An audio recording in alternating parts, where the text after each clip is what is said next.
La politique au-delà de la partisanerie est une présentation de la Caisse Desjardins du littoral gaspésien.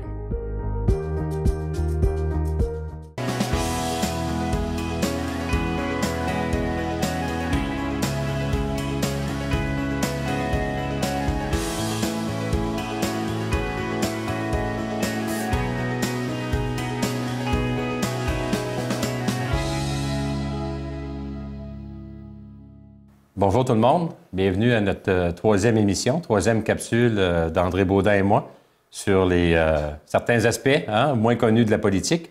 Aujourd'hui, on va traiter, André, l'aspect de l'environnement politique, mais tant à Québec que dans le comté, dans la circonscription, tout ce qu'il y a autour d'un député comme équipe, puis quelques petites anecdotes à travers de ça. C'est ça? Parfait. Bon, bien go, on y va. Fait que je te laisse aller. Ah bon? En premier. Alors, je voudrais à mon tour saluer les gens qui sont à l'écoute. C'est avec un plaisir qu'on fait ça. Puis c'est avec un plaisir aussi, Gaétan, qu'on a pu recontacter parce que pendant un certain nombre d'années, on avait des relations plus quotidiennes, plus régulières. Et ça me fait vraiment plaisir. D'autant plus que je reviens toujours sur cet aspect-là quand les gens me demandent, s'informent de ça, là, les gens s'informent de c'est quoi vous êtes en train de faire. On est en train de relater la vie de deux politiciens à deux époques différentes, dans deux partis politiques différents, mais qui se rejoignent à un moment donné sur certains aspects, sur beaucoup d'aspects, sinon la totalité des aspects. Beaucoup, oui. Alors, moi, je voudrais aujourd'hui, dans le cadre de l'émission d'aujourd'hui, parler un peu de mon environnement humain dans le comté. Premièrement, les associations politiques qui soutiennent les candidatures, qui soutiennent le parti. J'ai pu travailler durant les années que j'étais là comme député, parce que j'avais travaillé avec d'autres avant ça, mais comme député à l'association, j'ai travaillé avec Alban Chicoine, malheureusement décédé de Saint-Georges. J'ai travaillé avec Ovila Proulx, qui était de Percé, comme président de l'association.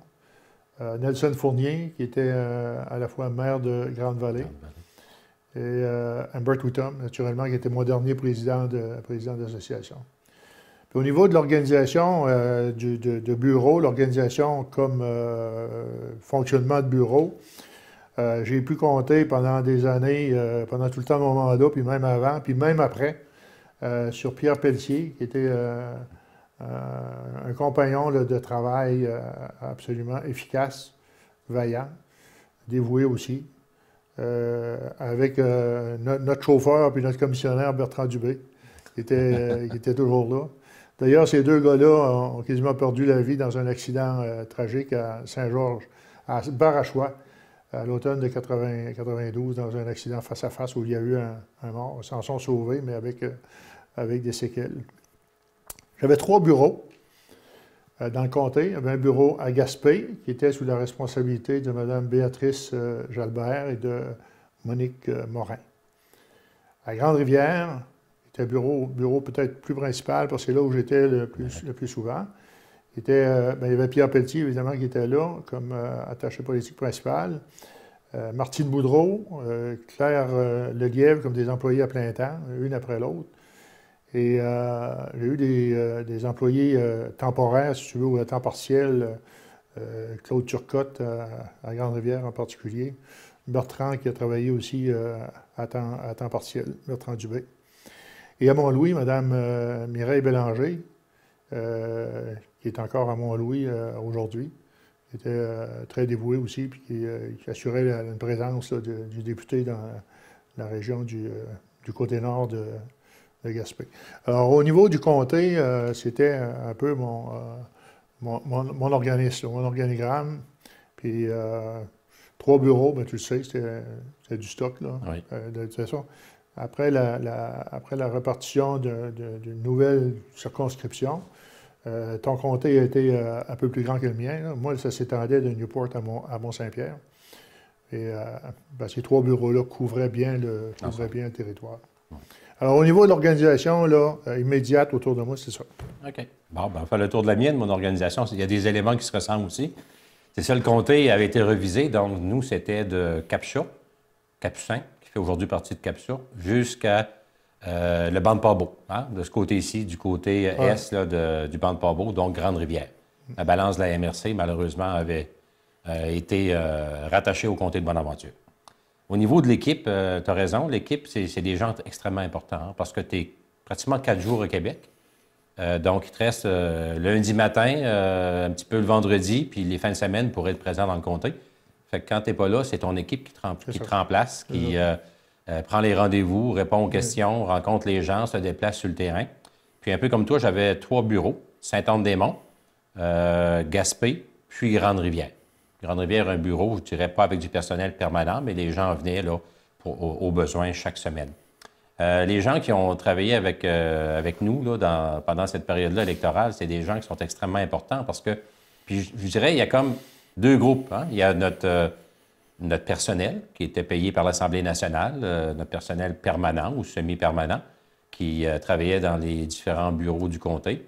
Je pense à Richard Adams. Moi, je ne peux pas faire autrement que nommer Richard, qui a été mon premier employé qui a mis en place toute l'organisation. On a fait les campagnes ensemble. Puis on ne se connaissait pas, Richard Adams puis moi. Moi, je savais c'était qui de visage Richard Adams, mais je n'aurais même pas pu dire son nom. Puis lui, peut-être que c'était la même chose de son côté. On s'est ramassé finalement, durant la campagne en 2012. Ça a été mon doc, directeur de campagne. Puis après ça, il est devenu membre du personnel. Il y avait d'autres personnes autour, bien sûr. Plusieurs personnes se sont succédées. Mais Mégane, la députée actuelle, a travaillé pour moi là, pendant un peu plus d'1 an. Ah oui, ah oui. Effectivement. Donc, des gens un peu postés partout sur le territoire pour être certains de bien nous alimenter, hein, d'être connectés avec notre terrain, c'est important. Il ne faut jamais se déconnecter de la base. Hein. Mme Marois disait souvent ça. Elle dit, n'oubliez pas, quand vous êtes ici à Québec, là, vous représentez les gens de votre comté. Puis elle nous avait même dit dans le Conseil des ministres à quelqu'un qui avait peut-être lâché une phrase là, spéciale. Elle dit, n'oubliez pas qu'avant d'être ministre, il faut que vous soyez député. Fait que votre monde, c'est important. N'oubliez jamais ça. C'est la condition de base pour être ministre, il faut d'abord que tu sois député. Hein? C'était une grande vérité. Oui. Puis, il y a aussi autour de ça, notre personnel qui est à Québec. On a notre bureau aussi à Québec. Donc, on a toujours... Des fois, c'est un employé partagé avec un autre député. Moi, dans mon cas, c'était pas mal tout le temps ça. Un employé là, qui était à demi-temps. Parce qu'à Québec, on siège beaucoup dans les commissions parlementaires, Salon Bleu. On fait moins de dossiers comme tel. Donc, c'est un peu moins exigeant au niveau là, du service à la clientèle. C'est un autre type de travail. Puis, peut-être ouvrir une parenthèse aussi sur nos organisations. Hein? Une fois par 4 ans, puis des fois plus vite quand il y avait des gouvernements qui n'étaient pas nécessairement majoritaires, toute notre équipe là, qui nous accompagnait, notre exécutif de comté. Moi, je pense à ma première présidente, Marina O'Connor, ensuite Lynn Baudin qui l'a remplacée. Des bénévoles, là, puis un exécutif, là, on ne veut pas les nommer pour en oublier, mais quelqu'un qui a été un poteau spécial pour moi, Roger Masson de Saint-Anne-des-Monts. Moi, comme je l'avais dit dans une capsule antérieure, Saint-Anne-des-Monts, c'était nouveau que ce soit greffé avec le comté de Gaspé. C'est des gens qui étaient dans le comté de Matane. Fait qu'il a fallu là, s'attacher très fort là, avec la base pour leur montrer qu'on tenait à les avoir et qu'on venait bien servir. Fait que Roger Masson, ça a été un de nos piliers là, du côté nord. Puis après ça, dans chaque secteur là, du comté, que ce soit dans l'Estran, on avait des gens qui nous donnaient un coup de main. Ici, à Grande-Rivière, Réna Lelièvre. Puis en passant, je pense que tu vas te joindre à moi pour profiter de l'occasion pour adresser nos sincères condoléances à la famille de Guy, hein, un ex-collègue qui est décédé cette semaine. Donc, toutes nos sympathies à la famille de Guy. J'avais même enseigné, moi. Ah oui? En secondaire 4, oui. Ah oui? Ah, c'est spécial, hein? Ben oui. Moi, il y a assez de monde à Québec là, qui m'ont demandé si j'étais parent avec Guy. Puis je te dirais que les premières années, là, pas les premiers mois, les premières années, sur 5 personnes qui m'interpellaient, il y en avait au moins 2 qui m'appelaient Guy au lieu de Gaétan. J'étais habitué tout le long de mes 6 ans que j'ai été à Québec là, de me faire tutoyer autant par le prénom de Guy que de Gaétan. Fait qu'il faut croire que Guy avait une bonne cote puis avait été bien connu à Québec. Ouais. Fait que c'est ça, dans le fond... un travail qui se fait dans le comté, qui se fait à Québec, avec une équipe qui est extrêmement importante. Hein? Tu ne peux pas travailler en solo là-dedans. Ça prend vraiment des gens pour te supporter. Ouais. En parlant de Québec, j'aurais pu le faire tantôt, mais je profite de l'occasion, étant donné que tu parles de Québec. Mon bureau à Québec, j'avais eu, je dirais, c'était une bonne occasion. Michel Lemoyant, qui était député, puis chef de l'Union nationale, avait une secrétaire, Mme Lorraine Boudreau, beaucoup d'expérience, qui avait été, dans le mandat précédent le mien, avait été secrétaire pour René Blouin, qui était député de péquiste je ne me souviens plus de quel comté, femme de beaucoup d'expérience, qui a été à mon bureau pendant quelques années à Québec, et qui faisait le lien aussi avec les bureaux de comté, puis avec l'Assemblée nationale. Elle avait beaucoup d'expérience. Puis elle a été remplacée par... J'ouvre une parenthèse, Gaétan, tu me le permets? Ben oui, on s'ajuste. Hein? Puis en passant, il n'y a pas grande préparation dans nos affaires. Non, on s'ajuste sur place. Oui, mon garçon était à Québec, Michel était à Québec. Puis j'avais cru, à un moment donné, percevoir, parce qu'il m'aidait à la campagne électorale, j'avais cru percevoir un penchant pour la politique. Puis j'ai dit, tiens, bon, puis il y avait une occasion de le faire rentrer à l'Assemblée nationale. Puis... heureusement, ou malheureusement, mais heureusement, je pense pour lui, il a été plus intéressé par l'équipe de hockey puis l'équipe de balle de l'Assemblée nationale que par la poursuite de la carrière de son père. D'ailleurs, je le disais l'autre jour, depuis plusieurs années, il est conseiller en gestion pour Sport Expert, puis sa conjointe, Louise-André Sauvé, qui vient de la région de Montréal, est aussi dans le commerce. Elle a été longtemps pour Sport Expert, mais aujourd'hui, elle est pour une maison de mode que je ne connais pas du tout. Ça s'appelle Choc Mode. Je ne sais pas exactement. Il n'y a pas de magasin dans ce coin-ci. C'est dans la région de Québec puis du Saguenay-Lac-Saint-Jean. Mais le bureau de Québec aussi est très important pour un député parce que c'est le lien avec l'administration des bureaux de comté puis le lien avec l'Assemblée nationale, les différents ministères. Effectivement. Alors, c'est des gens, disons, que Michel n'a pas été longtemps à l'Assemblée nationale. Il était surtout du côté de la salle à manger, puis des bureaux où on parlait de sport. OK. les bons coins du Parlement. Bien, tu me permets d'ajouter aussi, tu me fais penser à ça, des gens qu'il ne faut pas oublier. Mon dernier attaché politique, là, qui était avec moi, c'est Joël Chassé, un jeune homme qui avait fait son stage quand j'étais ministre des Régions, délégué aux régions. Joël était venu faire un stage de quelques semaines. Il étudiait en économie, je ne me trompe pas, ou en sciences politiques, parce qu'il a fait plusieurs formations universitaires. Puis, quelques années après, par hasard, ce jeune homme-là se présente, puis on a un poste ouvert, puis finalement, il est rentré attaché politique, puis on a toujours gardé un bon lien. Aujourd'hui, même dans mon emploi comme consultant, il collabore dans différents dossiers avec moi. Là, fait que, tu as raison, parce que le bureau de Québec, c'est le lien là, avec les trois autres bureaux. C'est étrange, hein, parce que à Québec, au moment où j'étais député, Alain Cormier, le préfet de la Haute-Gaspésie, était à Québec à ce moment-là. Elle travaillait pour moi de temps en temps en communication. J'avais des communications à faire. Alain travaillait pour moi. Un autre de Grande-Rivière qui résidait à Québec, Martin Cauvier, de la famille de Guy Cauvier, le frère de Jean-Pierre. Martin Cauvier a travaillé pour moi un bon bout de temps comme attaché politique, mais il était à Québec à ce moment-là. Alors, c'est des gens, disons, tu sais, qui m'ont aidé à cette époque-là. Martin, je l'ai perdu de vue. Alain, j'ai des contacts avec lui de temps à autre. Une petite parenthèse aussi. Moi, le Courbou, hein, qu'on a été au pouvoir quand j'étais ministre délégué aux régions, ben là, tu as des gardes du corps. Tu as des qui te conduisent, puis qui t'escortent, puis qui te suivent un peu partout. Fait que ça, c'est toute une adaptation. Puis ça, j'aimerais saluer aujourd'hui là, ces trois personnes-là. Là. Il y a eu, écoute, ces trois personnes vraiment là, qui ont fait un travail extraordinaire, très exigeant. On parle ici de, Nicolas Dufour, Luc Dufour, c'est-à-dire, Nicolas Chabot, puis Ray Harding. Donc, j'ai été plus longtemps avec Luc et Nicolas qui... écoute, là, moi, je prenais, comme le monde le sait, là, ceux qui me connaissent un peu plus, je prends très peu l'avion. Donc, 115 000 km par année qu'on faisait là, dans l'époque qu'on était au pouvoir. Donc, des gens avec qui tu passes là, des journées complètes, puis des fois, pratiquement, là, des fois 15-16 heures sur 24. Fait que des gens qui font un travail très professionnel, ils sont confidentiels, ils sont à ton écoute, ils sont là pour te faciliter la vie. Moi, j'ai apprécié énormément. D'ailleurs, Nicolas et Luc sont devenus des amis avec le temps. Quand ils passent en Gaspésie, ils viennent me voir, puis là, on peut s'asseoir puis prendre un verre ensemble, ce qu'on ne pouvait pas faire à l'époque. Fait que je tiens à les saluer puis témoigner toute mon appréciation pour le support qu'ils nous ont emmené. Une petite anecdote aussi, j'ai eu quelqu'un de la MRC Rocher-Percé qui est venu faire un séjour à Québec pour moi, André Roy. qui était directrice générale de la SADC. André est venu travailler pour moi quand j'étais au pouvoir. Non, je ne savais pas ça. Ben oui, André a travaillé peut-être 1 an et demi là, pour moi au Parlement à Québec, au ministère des Régions. Donc, ça a été une belle expérience aussi, je pense, pour elle, puis pour moi aussi, de bénéficier de quelqu'un de sa qualité. Donc, c'est ça. Fait que ça, c'est un peu l'organisation qu'on a fait le tour rapidement de nos staffs, là, notre personnel. Oui.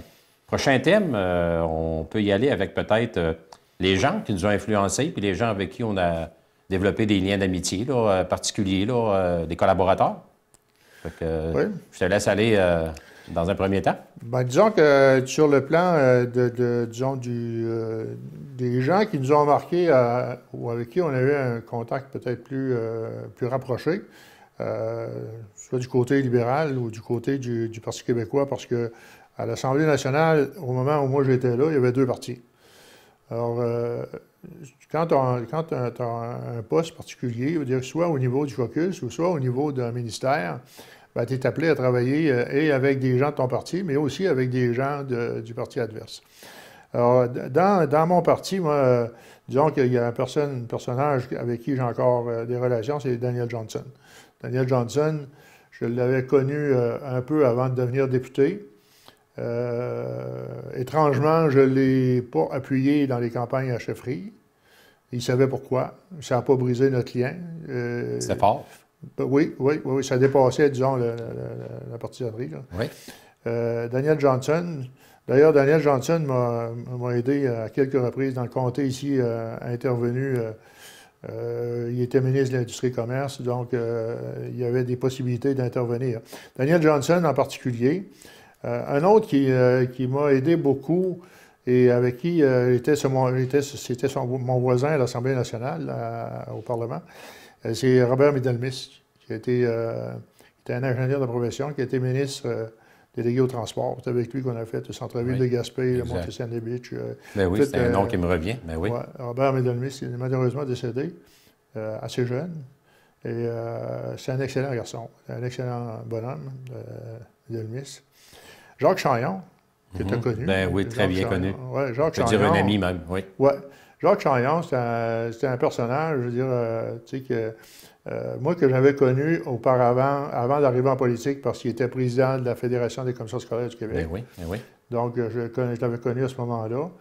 Puis ensuite, je l'ai connu comme député. Il a été adjoint parlementaire à Daniel Johnson, donc on se voyait souvent. Puis par la suite, après que j'étais parti, il a été président de l'Assemblée nationale sous deux règnes. D'ailleurs, nous, les Partis québécois, on l'avait même conservé comme président. C'était tout quand même exceptionnel. Jacques Chaillon. Oui. Au niveau du Parti québécois, j'ai de bonnes relations avec Jean Garon. OK. On n'était pas souvent du même avis, mais on était souvent en discussion l'un avec l'autre. J'ai aimé ce gars-là parce qu'il parlait le langage du peuple, puis il ne s'aventurait pas sur des glaces qu'il ne connaissait pas. Alors, quand il s'aventurait sur une patinoire, il savait comment patiner, et il savait c'était qui ses adversaires, puis c'était qui ses alliés. Alors, je l'ai aimé pour ça. Et un autre que j'ai aimé beaucoup, qui est décédé malheureusement du Parti québécois, Denis Perron, qui était député de Duplessis. Okay. Évidemment, le secteur des pêches nous rapprochait, là. Denis Perron. Un autre que j'ai connu, Jacques Barry, que tu as connu aussi. Oui. C'était député d'Arthabasca. Oui. Il était un excellent bonhomme. Tu es ministre délégué au transport, hein? C'est lui qui avait établi la politique maritime et fluviale, un document qui était très important. Oui, durant le règne du PQ. Oui, effectivement. Oui. Mais Jacques Barry, moi, j'ai apprécié beaucoup ce gars-là. Il avait battu un de mes chums. Ah oui? En Tabasco, Laurier Garner, qui était un ami que j'avais connu au Cheval de Colomb à un moment donné. Mais, Jacques Barry, des fois en commission parlementaire, mais disons qu'on se voyait, il restait pas loin de chez nous à Québec, où je restais, puis je le voyais souvent, soit au dépanneur ou ailleurs. Et si jamais tu le rencontres, tu lui parles, tu diras que je le salue. Ben oui. Bref, disons, c'est sûr qu'on a connu d'autres personnes. Ben oui. Je ne parlerai pas de Gérard Delévesque, puis de Marc-Yvan Côté, puis d'André Côté. C'est des gens de la région, puis globalement, là, Johnson, Middle Miss, Chagnon, c'est des gens qui m'ont marqué. Puis du côté du PQ, Jean Garon connaissait bien le comté de Gaspé, hein? Il connaissait les gens quasiment par leur nom. Les pêcheurs. Puis, Oui. ouais. Denis Perron, puis Jacques Berry.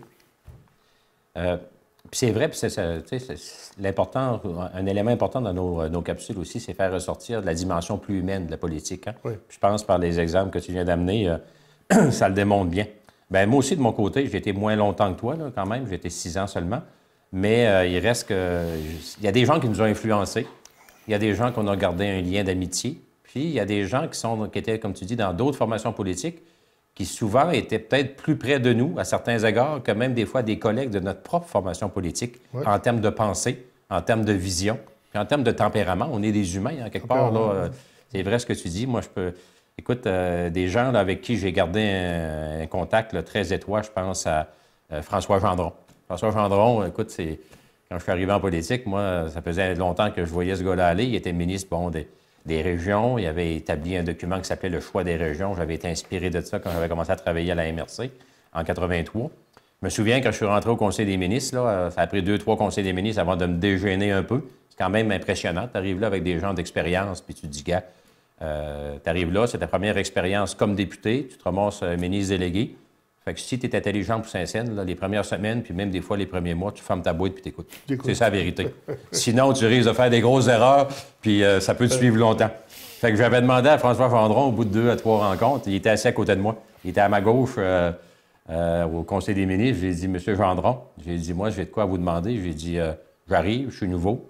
Puis si j'ai besoin de conseils, si j'ai des questions des fois, là, pour mieux m'aider dans mon travail, je peux-tu vous contacter? Il dit, on va régler quelque chose tout de suite. Là. Il m'appelait Mongate. Je sais pas pourquoi. Mongate. 3-4 à Québec, il m'appelait de même. D'abord, il dit, il n'y a plus de M. Gendron. C'est François, mon nom. Puis il dit, n'importe quand tu m'appelles. Puis ça a été toujours quelqu'un, pour moi, un mentor. Là, dans des moments plus difficiles ou des dossiers plus chauds. J'allais souvent le voir là, à son bureau, puis il était toujours de sages conseils. Puis d'ailleurs, on se parle régulièrement. On a resté en très bon contact. C'est un enseignant de profession, je pense. Oui, il venait du milieu de l'éducation, exactement.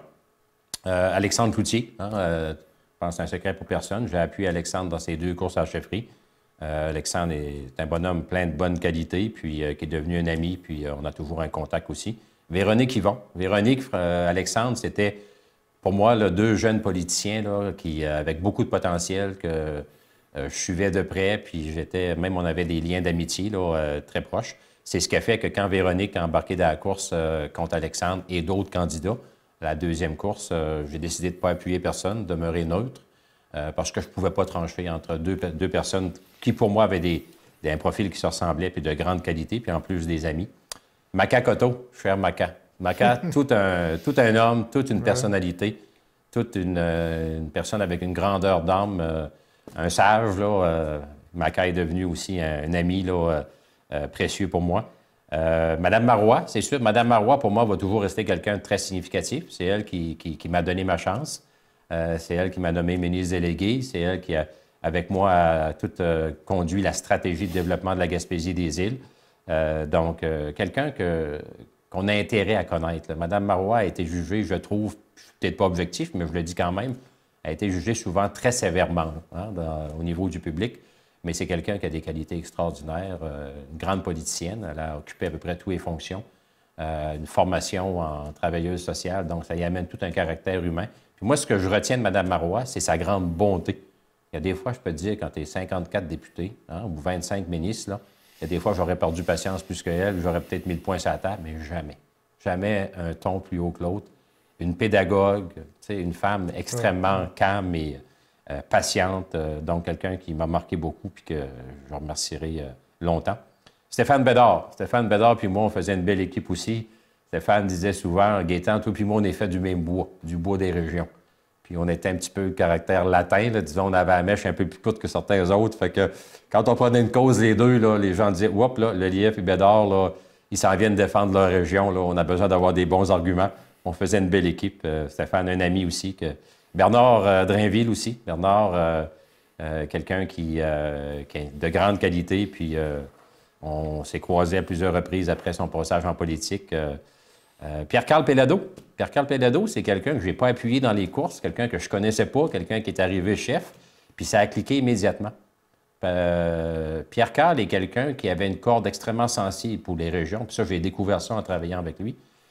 C'est quelqu'un qui m'a fait confiance, qui m'a donné des grandes responsabilités, puis qui était toujours là pour appuyer une cause des régions. Ça, c'est un des éléments que je retiens de Pierre Karl Péladeau. Puis encore aujourd'hui, dans certains dossiers, on peut se parler, on peut se contacter, puis c'est quelqu'un qui est toujours là, de bons conseils, puis qui est prêt aussi à aider des causes. Du côté des autres formations politiques, Pierre Moreau. Pierre Moreau, quelqu'un que je ne connaissais pas vraiment, mais on a un parcours qui se ressemble. Pierre Moreau avait fait de la politique au niveau fédéral, conservateur. Moi, quand j'étais jeune au cégep, j'étais impliqué dans l'association conservateur. Donc, on s'était croisés, mais il y a très longtemps. On avait oublié ça, on s'est retrouvés en politique. Puis Pierre aussi est quelqu'un qui aime la Gaspésie. Il a été ministre responsable de la région.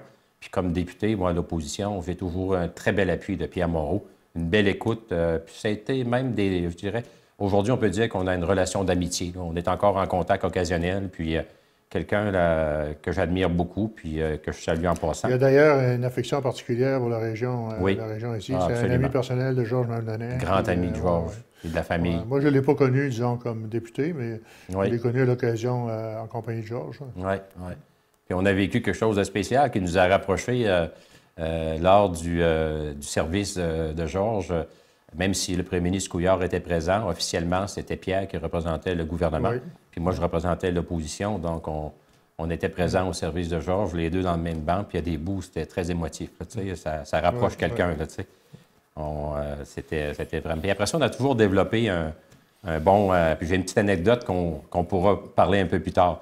Gérard Deltel. Gérard Deltel a été mon voisin, moi, de banquette. C'est spécial au Parlement. Des fois, tu tombes avec des demi-banquettes. Tu sais, tu as le PQ, tu as la CAQ à côté. Puis à un moment donné, si tu es impair, bien, tu partages une banquette double. Hein? C'est toutes des banquettes doubles qu'on a. Fait que je me suis retrouvé là, à partager une banquette avec Gérard Deltel pendant peut-être pas loin de 2 ans. Puis c'est comique parce que Gérard Deltel était critique aux ressources naturelles. Donc, il critiquait la cimenterie de Port-Daniel, il critiquait l'éolien.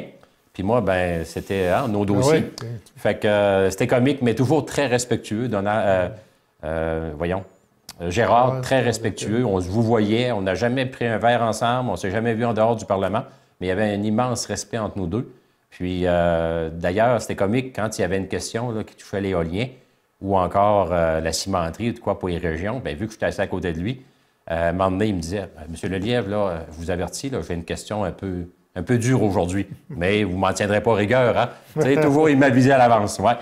Fait que c'est ça, des gens avec qui on a développé des belles relations. Puis même si c'est des adversaires, comme on le disait, là, il y a des gens qui sont devenus des amis.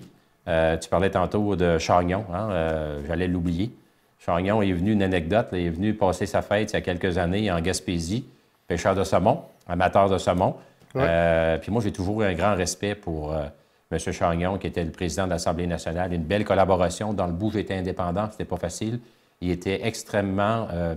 je dirais, précautionneux sur le respect de l'ensemble des parlementaires. Même si tu es indépendant, Gaétan, tu as des droits, fais-les valoir, puis on va t'appuyer, puis on va donner ce qui te revient comme droit. Fait que des belles démonstrations d'amitié, hein, qu'au-delà de la politique, là, on est des humains, puis on est capable de reconnaître les qualités des hommes et des femmes qui nous entourent, même si on n'est pas dans la même formation. Fait que je pense que ça fait le tour de notre second volet, hein? Oui. On pourrait peut-être aborder les anecdotes. On est rendu là, si je ne me trompe pas, à moins que tu aies d'autres éléments à ajouter. Non, bien, je veux dire, à force de t'entendre parler de gens avec qui tu as connecté durant... Je veux dire, moi ici, il m'en est passé par la tête, mais ce serait trop long. Oui, des anecdotes, Jean Garon.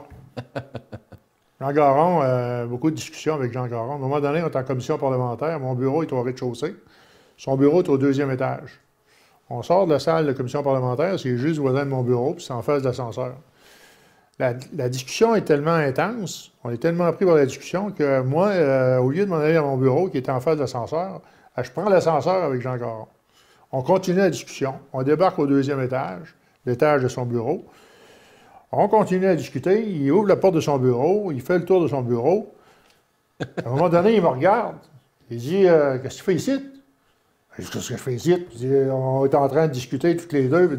Il me regarde. « Toi, là, t'es le premier est le dernier député libéral qui met les pieds dans mon bureau. Sors d'ici. Il n'y avait pas... quoi, il était dans sa bulle tout le long, chemin faisant, il n'avait pas réalisé que vous étiez ensemble? Ben moi aussi, je veux dire, ben, il avait réalisé probablement qu'on était ensemble, mais il n'avait pas réalisé qu'on se suivait. Là, tu sais, ouais. Une autre anecdote, le bateau de Raymond Desbois, je ne l'oublierai jamais. Raymond Desbois de Sainte-Thérèse, le père de Richard, Nicole, tout ça. Oui. Raymond Desbois fait construire un bateau à Saint-Antoine-de-Tilly en printemps 86. Moi, j'ai tout frais élu, puis je viens d'être nommé adjoint parlementaire aux pêches. Raymond, il m'appelle, il dit je veux que tu viennes au quai de Lévis à 5 heures avec le ministre. Je veux qu'il visite mon bateau. Il dit là, le ministre, là, à 2 heures d'avis, je ne suis pas sûr, moi, que le ministre va être là. Ben, j'ai dit il dit toi, viens. Ben, j'ai dit OK. J'ai dit si je peux t'emmener quelqu'un avec moi? Il dit oui. C'est que moi, j'étais chum avec le chef de cabinet, Rodrigue Demel. Je dis à Rodrigue, il dit tu vas venir au quai avec moi? À 5 heures à Lévis. C'est correct. On arrive au quai de Lévis. Le quai de Lévis, là, c'est un gros quai, ça. La marée est basse. Elle ne jouait même pas le bateau. Puis dans le fleuve, ça apparaît, les marées. Et là, oui, ça apparaît. Et là, il y a l'échelle pour descendre. Mais l'échelle pour descendre, moi, Rodrigue dit moi, je ne descends pas là. Je dis, moi, on va descendre. Il n'y avait pas de pied marin, lui, c'était pas un Gaspésien. Lui, il n'y a pas de pied marin. Donc, remarque bien que celui qui a descendu n'a pas de pied marin non plus. Là. Et quand rendu au bout de l'échelle, les gars, Raymond était en bas, ils ont dit saute. J'ai sauté, mais ils ne m'ont pas attrapé. Il y avait des câbles d'acier en X sur le pont du bateau. C'était un bateau qui était en train de faire les examens de navigation. J'arrive le pied sur le câble. Le pied me renverse, pied droit. Là, je fais la visite Mais là, à un moment donné, il faut que je détache mon soulier. Ça commence à faire mal. Oui, ça commence à faire mal. J'ai la cheville à peu près comme ça, gros. Là, je remonte, j'ai de peine et de misère. Puis là, je dis à Rodrigue, à mon chum, je dis là, amène-moi à l'Hôtel-Dieu. Je restais pas loin de l'Hôtel-Dieu. Amène-moi à l'Hôtel-Dieu, là, j'ai quelque chose dans mon pied. Là. J'avais une cheville de fracturée. J'ai été 47 jours dans le plâtre. Ce qu'un député ne ferait pas pour... Hein? Écoute bien, là. Là, quand j'arrive à l'Assemblée nationale, tout le monde me demande c'est quoi que tu as là? Et là, il faut que je raconte, moi, député de Gaspé, adjoint parlementaire aux pêches, que je me suis cassé une cheville sur un pont de bateau. Fait que j'ai pas oublié ça. Hein. Le bateau de Raymond Desbois, son bateau de 86, construit à Saint-Antoine-de-Tilly. Ouais, ça c'était pas son dragueur, l'Alain Richard. Là. Ça devait être un bateau plus récent. Je me souviens pas du nom. Le dragueur, pour moi, c'était plus vieux. Ça. Quand j'étais plus jeune, moi, né à côté du quai. 86, non, ça devait être un autre 86. De ces bateaux. Ouais. Je me souviens pas du nom du bateau. Je me souviens de mon plâtre. Ouais. Une autre anecdote, je ne sais pas si on a le temps. Oui, on est dans le temps. On est plus discipliné que la dernière fois. Dans le temps. Moi, je me démêlais un peu en anglais. Pas beaucoup. Conversation de homme à homme, conversation entre deux personnes, si on parle pas trop vite. Correct, pas trop vite. Je m'en vais à une réunion politique avant mon élection, en l'automne 85, à Barachois, dans le centre créatif en bas, l'ancien entrepôt frigorifique. C'est plein de monde, là. C'est plein d'anglophones qui sont là. Fait que moi, ma façon de faire les assemblées à ce temps-là, je faisais mon discours. Après ça, je faisais une période de questions. Les gens me posaient des questions. OK. J'étais assis à la table avec M. Isaac Lemieux, qui lui parlait français un peu, qui était à ma gauche, puis Alban Chicoine, qui était parfaitement bilingue, à ma droite. Ben oui. Et moi, là, je suis entre les deux, comprends-tu? Ça pose des questions. Les questions, je réponds aux questions.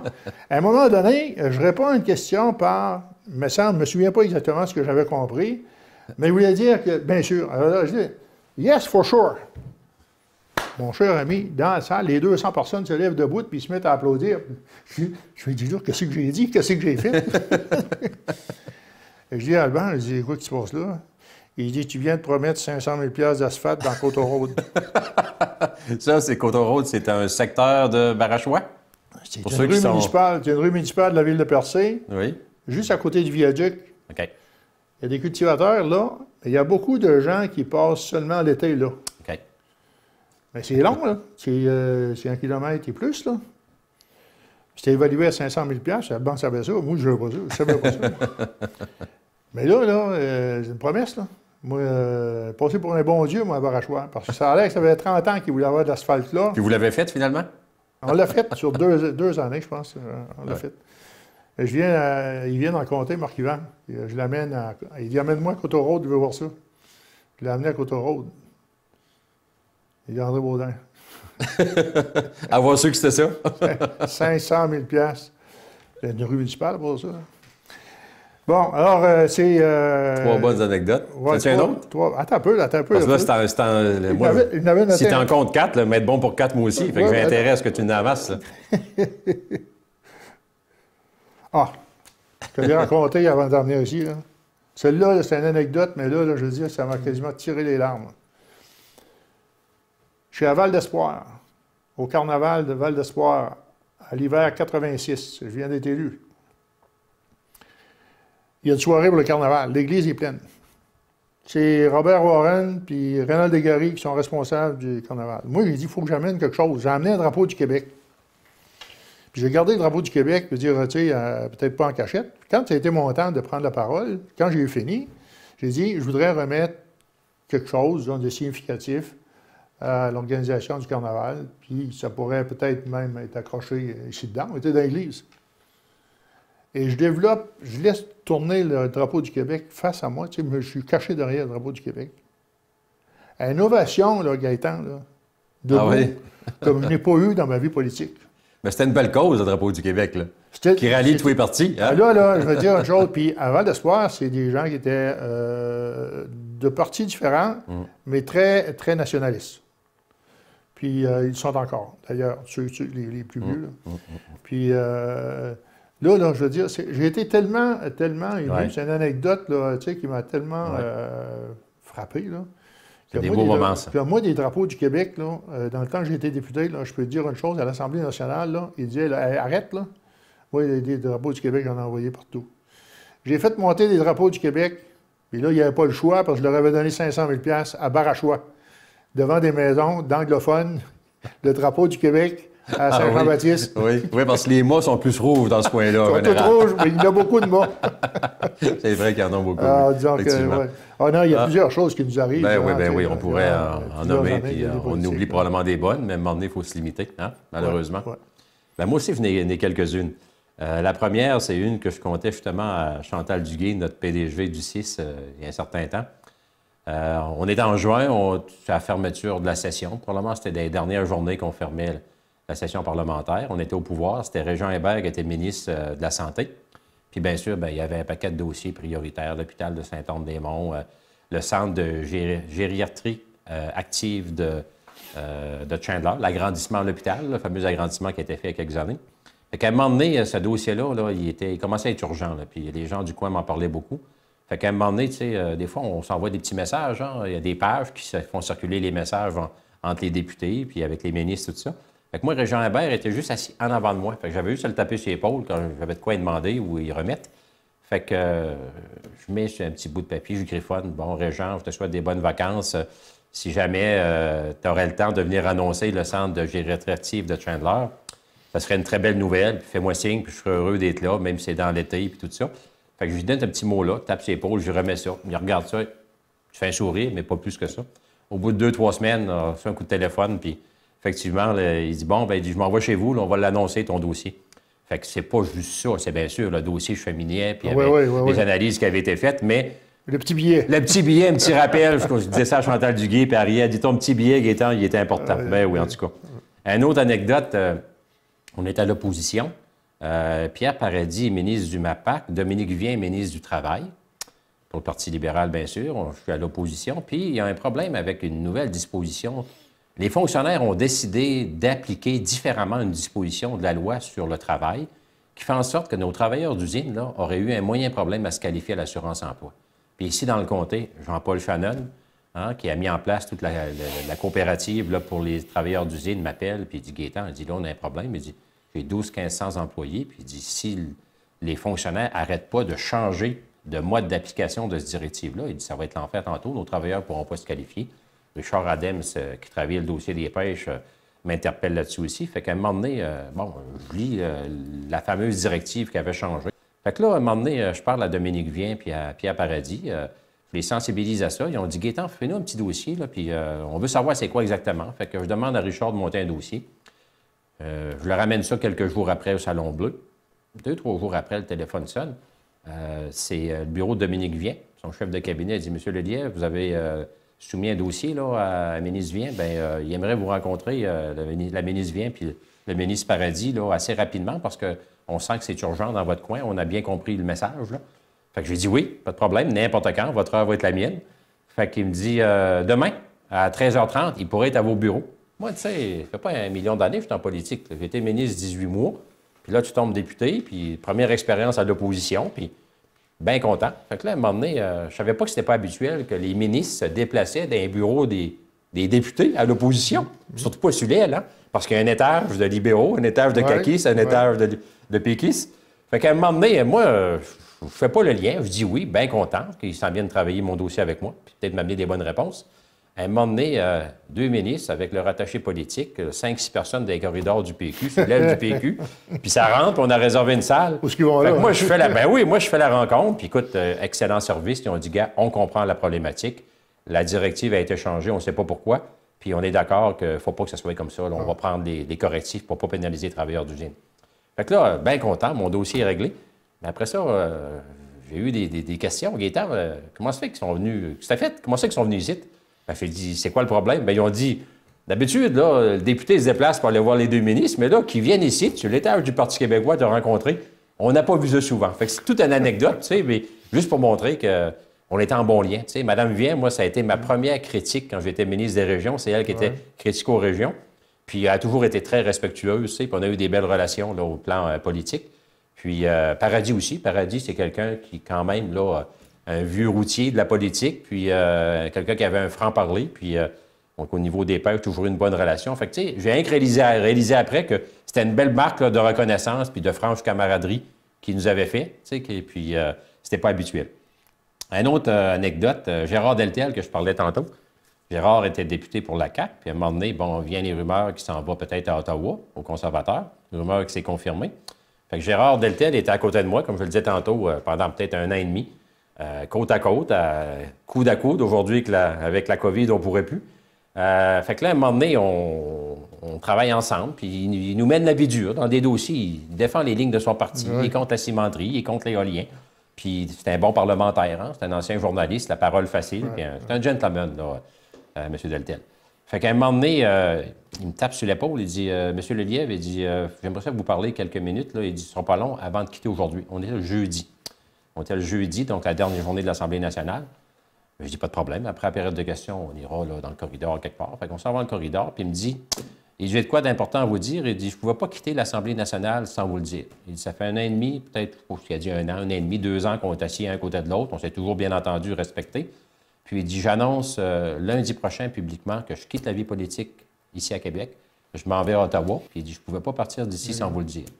Ça, j'ai trouvé que c'est une belle marque de reconnaissance. Puis quand on dit de confiance, 2 personnes qu'on n'a jamais pris un verre ensemble, on n'a jamais pris un lunch au restaurant ensemble, mais on se respectait beaucoup. Puis on s'est parlé encore là régulièrement, là, quand il se présente, il se fait élire, je l'appelle, je suis même allé le saluer à son bureau à Québec, tu sais. Il y a des liens là, comme ça qui restent longtemps, tu sais, d'amitié puis de gentleman. Ouais. Fait que c'est ça. Une autre anecdote, peut-être plus locale, les gens vont le reconnaître, je pense que je l'ai déjà compté. 2e élection, on est à l'Orge d'Or à Grande-Rivière, on fait une réunion un samedi ou un dimanche après-midi, partisane pour les membres du parti. Puis bon, tu fais ta cabale, tu présentes tes dossiers, ton plan de match, puis tes engagements pour la campagne. Puis moi, comme beaucoup le savent, ma tante Lorraine Duguay, hein, la conjointe de Gatien Steve, le frère de ma mère, c'est ma marraine. Tu sais, puis j'ai une bonne marraine. Tu sais, elle s'est toujours bien occupée de moi, là, puis on a toujours gardé un lien très, très près. Là. Je passe pas à Grande-Rivière, c'est rare sans aller la voir, là, puis on a toujours été proches de la famille. Fait que ma tante Lorraine, son nouveau conjoint, c'est Edmond Sirois. Puis Edmond, ça a été le préfet de la MRC, ça a été mon patron, avec qui on s'est toujours très bien entendu. Ça a été des belles relations. Mais Edmond Sirois, qui dit Edmond Sirois, dit rouge, hein? Pas à peu près. Fait que Edmond Sirois est un bon libéral. Puis, première campagne, on n'a pas trop parlé d'élection. Mais à la deuxième, on a appris à se connaître un peu plus, tout ça. Puis, à un moment donné, je suis dans ma présentation là, à l'Orge d'Or. J'ai commencé à parler. Là. Puis là, à un moment donné, on entend la porte qui ouvre. Qui c'est qui rentre? Edmond Sirois. Ben, je te dirais, André, là, il y avait des yeux, ça avait été des fusils. Edmond, il était mort, c'est clair. C'est un libéral notoire, hein? Organisateur, il ne peut pas avoir plus rouge que ça. On en a dans tous les camps, de ça, des teints du bleu ou teints du rouge, qui rentrent dans une rencontre partisane du Parti québécois en pleine campagne électorale. Puis c'est Edmond, on n'avait pas faux aux yeux, hein? Puis tu vois, petit sourire, il rentre, il regarde tout le monde. Regardez-moi bien, je suis arrivé, puis petit sourire, il va s'asseoir dans son coin tranquille. Ma tante était là, fait qu'il vient rejoindre ma tante. Fait qu'à un moment donné, après la rencontre, il y a une période de questions, un peu comme tu faisais. Puis là, Edmond se lève, puis il dit vous allez bien vous demander qu'est-ce que je suis venu faire ici, hein? Ben, il dit vous savez quel bord que je suis. Il dit vous me connaissez tous, pas besoin de vous le dire. Mais il dit je viens vous dire que je suis venu aujourd'hui appuyer officiellement Gaétan. L'homme, pas le parti. L'homme, je l'appuie. Ça a été toute une anecdote que je te dirais qu'il y a des bleus dans la salle qui n'en revenaient pas. Là, puis ça a été le clou de la journée. Fait que c'est des bels exemples aussi quand on dit que la politique, oui, on est partisans, on fait partie de formations politiques, mais je pense que de plus en plus, hein, on va reconnaître, là, on va voter pour l'homme plus que le parti. Tu sais, oui, Gaétan, tu me mets sur une piste. Là. Après que j'avais fini comme député, je m'occupais du CFR à Chandler. Ben oui. La récupération. Puis notre coach était la polyvalente de Victoriaville. Ben oui. Jean Garon est ministre de l'Éducation. Puis Jacques Barry, son adjoint parlementaire, député d'Orthabasca. On a une réunion à Victoriaville. Puis je suis assis dans la salle. On est, je sais pas, tu vas être 50, 60. Jean Garon, ministre de l'Éducation, est invité. Il est en train de faire sa conférence. Moi, je ne l'ai pas vu quand il est rentré, puis il ne m'a pas vu non plus. Mais Jacques Barry, lui, balaye la salle de ses yeux, puis à un moment donné, il me voit.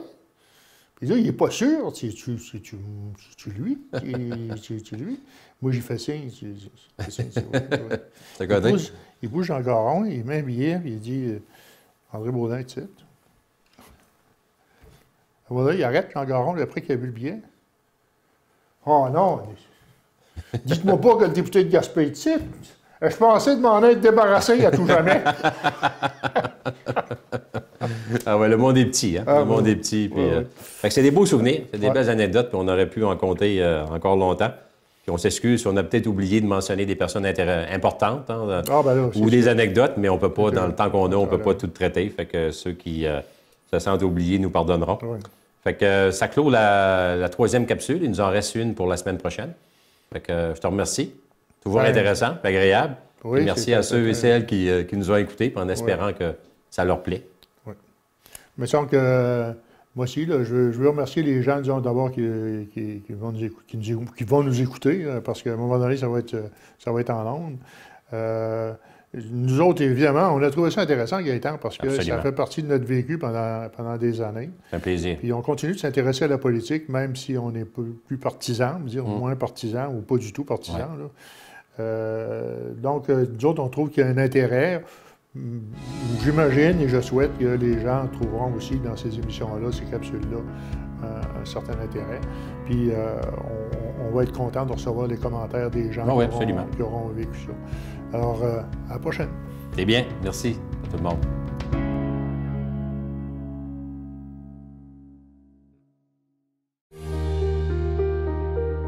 La politique au-delà de la partisanerie vous a été présentée par la Caisse Desjardins du littoral gaspésien.